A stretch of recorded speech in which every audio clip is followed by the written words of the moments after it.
ఓం మహాగణాధిపతయే నమ. ఓం గురుభ్యో నమ. ఓం శ్రీమాత్రే నమ.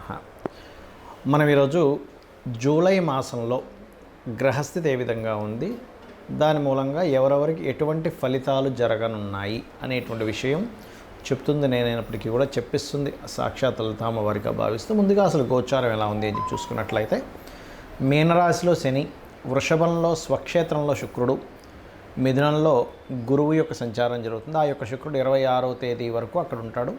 27వ తేదీ నుంచి గురువుతో శుక్రుడు కలుస్తాడు. అదేవిధంగా మనకి కర్కాటకంలో బుధుడు ఉన్నాడు. మరియు అదేవిధంగా సింహరాశిలో కుజుడు కేతువు యొక్క సంచారం జరుగుతుంది. కుంభంలో రాహు. ఇక చంద్రుడు ప్రతి 2.5 రోజులకు ఒక్కో రాశి మారుతూ ఉంటాడు. అయితే ఈ యొక్క విషయాల వల్ల, అంటే ఈ గ్రహస్థితి వలన ఎటువంటి స్థితిగతులు ఉంటాయి, అలాగే ఏ పరిహార మార్గం చేసుకోవడం ద్వారా దాని నుంచి బయటపడతాం అనేటువంటి విషయాలు మనం ఒక్కొక్క లగ్నరీత్యా తెలుసుకుందాం. లగ్నం తెలియని వారు రాశి నుంచి చూసుకోండి.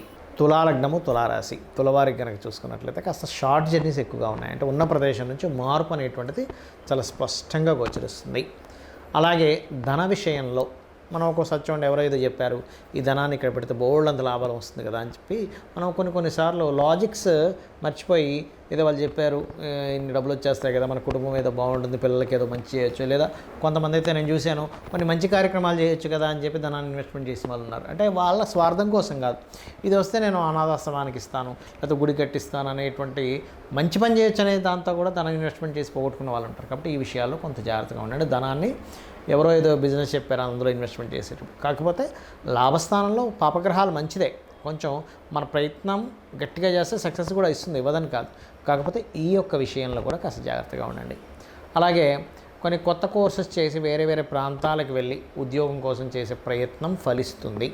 ఎందుకంటే సర్వసాధారణంగానే ఇప్పుడు లగ్నాధిపతి ఎప్పుడైతే అష్టమంలో ఉన్నాడో, ఉన్న ప్రదేశం నుంచి మార్పులు, ఇంటిలో ఉండకుండా వేరే ప్రాంతానికి వెళ్ళడం, ఇటువంటివి ఇస్తాడు. హోమ్ లోన్స్ లభిస్తాయి.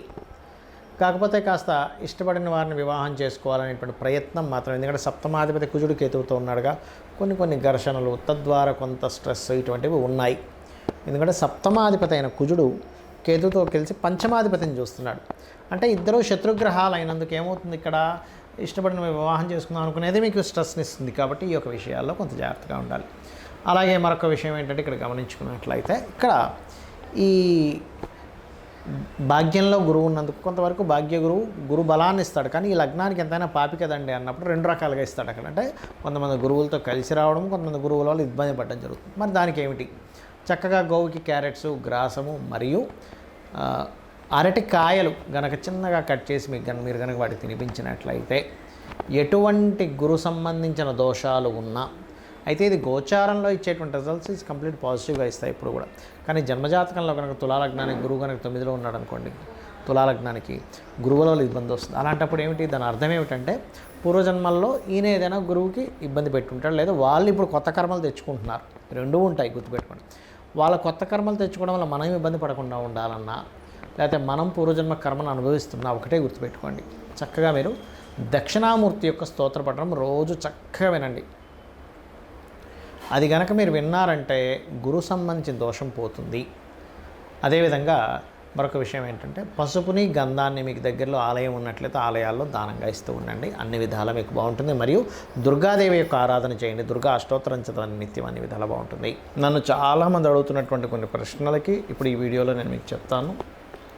చాలామంది ఏంటంటే నన్ను అడుగుతున్నటువంటిది, అసలు ఒక జన్మజాతకం తీసుకున్నప్పుడు అందులో అస్సలు మహాదశ కానివ్వండి, యోగాలు కానివ్వండి సరిగ్గా లేక చాలా దారుణమైనటువంటి స్థితిలో ఉన్నప్పుడు కూడా మనం బయటపడవచ్చా అన్నది చాలామంది అడిగారు. నేను ఒకటే గుర్తుపెట్టుకోండి, మొట్టమొదటిగా మనం అర్థం చేసుకోవాల్సింది ఏంటంటే, గ్రహాలు మిమ్మల్ని దారుణమైన స్థితిలోకి తీసుకెళ్ళట్లే. మీ యొక్క పూర్వజన్మ కర్మే మిమ్మల్ని ఈ దారుణమైన స్థితిలోకి తీసుకొచ్చింది. అది బ్యాడ్ కర్మ అయితేనేమో ఒక రకంగా ఫైనాన్షియల్గా, హెల్త్ పరంగా, అపకీర్తి పరంగా అన్ని విధాలా ఇబ్బంది పడతాం. గుడ్ కర్మ ఉంటే అదే పరంగా మనిషి ఒక స్టేజ్కి వెళ్తాడు. అయితే మనం ఇక్కడ అర్థం చేసుకోవాల్సింది ఏంటంటే, కర్మ మనల్ని ఆ స్టేజ్కి తీసుకెళ్తుంది. కానీ ఆ కర్మ ప్రదాత అయినటువంటి ఆ యొక్క అమ్మవారు కానివ్వండి, స్వామివారు కానివ్వండి, పరమేశ్వరుడు అనుకోండి, మీరు పూజించేటువంటి ఏ దేవతా స్వరూపమైనా కానీ అది విష్ణువు, శివుడు, రుద్రుడు ఎవరైనా కానీ, వాళ్ళ చేతిలో వాళ్ళ యొక్క కనుసైకల్లో ఈ విశ్వం మొత్తం తిరుగుతూ ఉంటుంది, గుర్తుపెట్టుకోండి. అయితే మీరు ఎటువంటి గ్రహస్థితిలో జన్మించినా ఒకటి నిత్యము గనక దేవతారాధన చేయడము, జస్ట్ మీకు ఏ మహాదశ ఏ అంతర్దశ నడుస్తుందో దానికి సంబంధించిన దానం కనుక ఇవ్వగలిగితే ఇంకొకటి ఇంకేం పెట్టుకోకండి. నేను భగవంతుడిని పట్టుకున్నాను, నాకు ఖచ్చితంగా మంచి జరుగుతుంది అనేటువంటి భావనలో ఉంటే 100% సెట్ అవుతుంది. ఇక రెండవ ప్రశ్న ఏంటంటే, కొంతమంది ఈ మధ్య నన్ను అడిగారు, ఏమండి ఇప్పుడు ఇవాళ రేపు ఎక్కువ సిజరన్స్ అవుతున్నాయి కదా, సిజరన్లో పుట్టినటువంటి వ్యక్తికి కూడా గ్రహాల యొక్క ప్రభావం పడుతుందా అని. ఒకటే గుర్తుపెట్టుకోండి, మనకి పూర్వజన్మ కర్మ వల్ల గ్రహ ప్రభావం అనేది మన మీద ఉంటుంది. ఇప్పుడు సిజరన్లో పుట్టినంత మాత్రం ఆ వ్యక్తి జ్వరం లేకుండా లేదు, ఆ వ్యక్తికి అంటే సి సెక్షన్ చేసి బయటికి తీస్తారు న్యాచురల్గా కాకుండా. అదేవిధంగా ఆ వ్యక్తికి ఏ ఇబ్బందులు రాకుండా ఉండట్లేదు, ఎందుకంటే మంచి కర్మ లేదా మనం ఒక బ్యాడ్ కర్మ చేసామా మంచి కర్మలు చేసుకున్నామా అనేది పూర్వజన్మ దీన్ని బట్టి ఉంటుంది. అయితే ఇక్కడ మరొక క్వశ్చన్ దీనికి అనుసంధానంగా ఏమడుగుతున్నారంటే, ఇప్పుడు మనం పెట్టినటువంటి ఒక ముహూర్తంలో పెట్టుకుంటాం అంటే చాలామంది అడుగుతుంటారు, ఏమండి ఇలాగా న్యాచురల్ డెలివరీ అవ్వదు, సో మీరు ఎవరినైనా పురోహితుల్ని లేకపోతే ఆస్ట్రాలజర్ని కనుక్కొని పలానా 1 వీక్లో మీరు ఒక మంచి రోజు చూసుకొని చేసుకోండి పలానా టైం అని చెప్తూ ఉన్నప్పుడు, ఆస్ట్రాలజర్ని సర్వసాధారణంగా తల్లిదండ్రులు వాళ్ళు పడ్డ కష్టాలు కాకుండా వాళ్ళ పిల్లలైనా బాగుండాలనేటువంటి ఒక మంచి ఆలోచనతో వస్తారు. తద్వారా పలానా రోజు చేసుకోండి బాగుందని చెప్పడం జరుగుతుంది. అయితే ఇక్కడ ఏంటంటే క్వశ్చన్ ఏంటంటే, చాలామంది మరి అలాగ మనం ముహూర్తం పెట్టినప్పుడు ఆ వ్యక్తికి అన్ని కర్మలు పోతాయా ఒక మంచి ముహూర్తంలో పుట్టినప్పుడు అంటే, ఒకటే చెప్తాను నేను మీకు, మనం పెట్టడం కాదు అసలు అక్కడ ముహూర్తం. ఆ జీవుడు అక్కడ పుట్టాలని రాసి పెట్టుంటే ఈ యొక్క ఆస్ట్రాలజర్కి కావచ్చు లేదా పంతులు గారికి ఎవరికైనా మన టెంపుల్స్లో ఉండే పురోహితులు ఎవరైనా పలానా రోజు చేసుకోండి అని చెప్పినప్పుడు వాళ్ళ ఆ జాతకుడు మంచి పుణ్యకర్మలు చేసుకుని ఉంటే ఖచ్చితంగా ఆ టైంకి పుట్టేస్తాడు వీళ్ళు పెట్టిన ముహూర్తానికి. లేదనుకోండి, నేను చాలా కేసెస్ చూసింది ఏంటంటే, మంచి ముహూర్తం పెట్టినా కూడా జీవుడికి ఆ టైంలో పుట్టే యోగం లేదు. అంటే ఆ జీవుడు పలానా కర్మలు అనుభవించడానికి ఒక పర్పస్ కోసం పుడతారు. ప్రతి ఒక్కరు కూడా ఖచ్చితమైన ఒక పర్పస్ ఉంటుంది. ప్రతి జీవి ఒక పర్పస్ కోసం పుడుతుంది. ఆ పర్పస్ కోసం పుట్టేటప్పుడు ఏ సమయంలో పుట్టాలో ముందే డిసైడ్ అయి ఉంటుంది.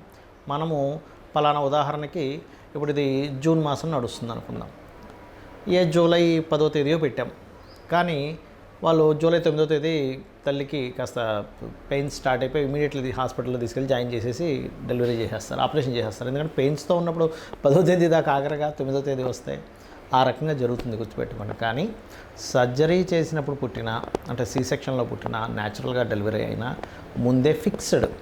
కాకపోతే ఏంటంటే కొంచెం వీళ్ళు చేసుకున్న పుణ్యం ఉంటుంది, తల్లిదండ్రులు చేసుకున్న పుణ్యకర్మలు ఏవైనా ఉంటాయి, అవి కొంతవరకు వీళ్ళని సరైన సమయంలో పుట్టేలాగా కూడా తోడ్పడుతుంది.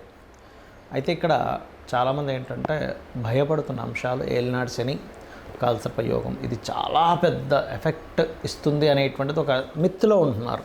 ఒకటి గుర్తుపెట్టుకోండి, నేను చాలా వీడియోలు చెప్పాను, మళ్ళీ చెప్తున్నా, 180 మంది ప్రెసిడెంట్ల జాతకాలు నెట్లో నేను సెర్చ్ చేసి చూశాను. అందులో 90% ఆఫ్ ఈ యొక్క ప్రెసిడెంట్లకి కాలసర్ప యోగం ఉంది. అంటే ఒక్కసారి మనం ఆలోచించినట్లయితే, మరి వాళ్ళు ప్రెసిడెంట్లు అయ్యారే కాలసర్ప యోగం ఉన్నప్పుడు మనం ఎందుకు మన జీవితం ఏదో పాడైపోతుందని ఆలోచిస్తున్నాము అనే ఒక్క చిన్న లాజిక్ పాయింట్ మీరు అర్థం చేసుకుంటే సెట్ అవుతుంది. అంటే ఎందుకు అంటే వాళ్ళ పర్సనల్ చార్ట్స్లో ఓ దేశానికి నాయకుడు అయ్యే యోగం ఉంది. కొంతమందికి కాలసర్ప యోగం ఉన్నప్పుడు మంచి డాక్టర్స్ అయ్యారు, మంచి లాయర్లు అయ్యారు, ఐఏఎస్లు ఐపీఎస్లు కూడా ఉన్నారండి. ఇంకా చెప్పాలంటే అంటే ఏమిటి అంటే వాళ్ళ కాలసర్ప యోగం కేవలం మనకు శాస్త్రంలో చెప్పింది ఏమిటి అంటే, మీకు చాలా స్పష్టంగా నేను చెప్పబోయేది ఒకటే, కేవలం ఇది దేశకాల పరిస్థితులకు మాత్రమే కాలసర్ప యోగాన్ని చూడాలి, జన్మజాతకానికి అసలు అప్లై చేయకూడదు. గుర్తుపెట్టుకోండి. ఏమండి లేదండి నాకు దానివల్ల అవుతుంది, అదంతా మీ మిత్తం చెప్తాను నేను. ఖచ్చితంగా మీ యొక్క నెగటివ్ థింకింగ్ వల్ల అలా అనిపిస్తుంది, దీనివల్లే అవుతుందేమో అని. కానీ వేరే కారణాలు ఉంటాయి. సంపాదించలేకపోతున్నాము, సెకండ్ లార్డ్ ఎక్కడో ఇబ్బంది పడి ఉంటాడు, ఉద్యోగం రావట్లేదండి కాలసర్ప యోగం వల్ల. మీ 10th లార్డ్ చూడండి ఫస్ట్, మీ 10వ అధిపతి ఏమిటి, ఎలా ఉంటుందంటే అన్నిటికీ కూడా తలనొప్పి వచ్చిన కాళ్ళకి ఆయిల్ రాసుకున్నట్టుగా ఉంటుంది పరిస్థితి. కాబట్టి అలా కాదు. 10వ అధిపతి ఏమిటి, వివాహం అవ్వట్లేదు కాలసర్ప యోగం అనుకుంటారు, కాదు. మీ 7వ అధిపతి ఎలా ఉన్నాడు, వివాహ జీవితంలో గొడవలు అయిపోతున్నాయి, విడాకులు అయిపోతున్నాయి. 12వ అధిపతి ఎలా ఉన్నాడో చూడండి. ఆరోగ్యం బాగాలేదు. 4, 5, 6 అధిపతులు ఎలా ఉన్నారో చూడాలి. ఇలా ఒక్కొక్క దానికి పర్టికులర్గా శాస్త్రంలో కొన్ని ఫార్ములాస్, కొన్ని భావాలు చెప్పబడింది. అలాగే ఏలినాడు శని విషయంలో కూడా మీరు గుర్తుపెట్టుకోండి, ఎప్పుడు కూడా శని అనగానే వెంటనే మనం నెగిటివ్గా వెళ్ళిపోయి నాకేం కలిసి రాదు, నేను ఏం చేసినా కలిసి రాదు, అది కాదు. కర్మకారకుడు, కర్మప్రదాత, ఆయనకు ఒక పోర్ట్ఫోలియో ఇవ్వడం జరిగింది. మీ మంచి చెడు కూడా ఆయన ఇస్తాడు. కాబట్టి ఏమిటి, ఏలినాడు శనులు అర్ధాష్టమశనులు అష్టమశనులు నడిచేటప్పుడు ఎక్కువ నిద్రపోవడం చేయకూడదు, యాక్టివ్గా ఉండాలి, ఎక్సర్సైజ్ చేస్తుండాలి, ఎప్పుడు ఏదో పనిలో ఉంటుండాలి, శ్రమిస్తుండాలి. శ్రమకారకుడు కాబట్టి మనకి ఇబ్బంది కలగకుండా ఉంటుంది. దాంతోపాటు మీకు దగ్గరలో ఏదైనా ఆలయం ఉన్నట్లయితే ప్రత్యేకంగా స్కందుడి ఆలయము లేదా గణపతి ఆలయము లేదా అమ్మవారి ఆలయం, ముఖ్యంగా హనుమాన్ ఆలయం కనుక మీరు రెగ్యులర్గా వెళ్తున్నట్లయితే ఏలినాడు శని ప్రభావం కంప్లీట్గా పాజిటివ్గా పనిచేస్తుంది మీకు.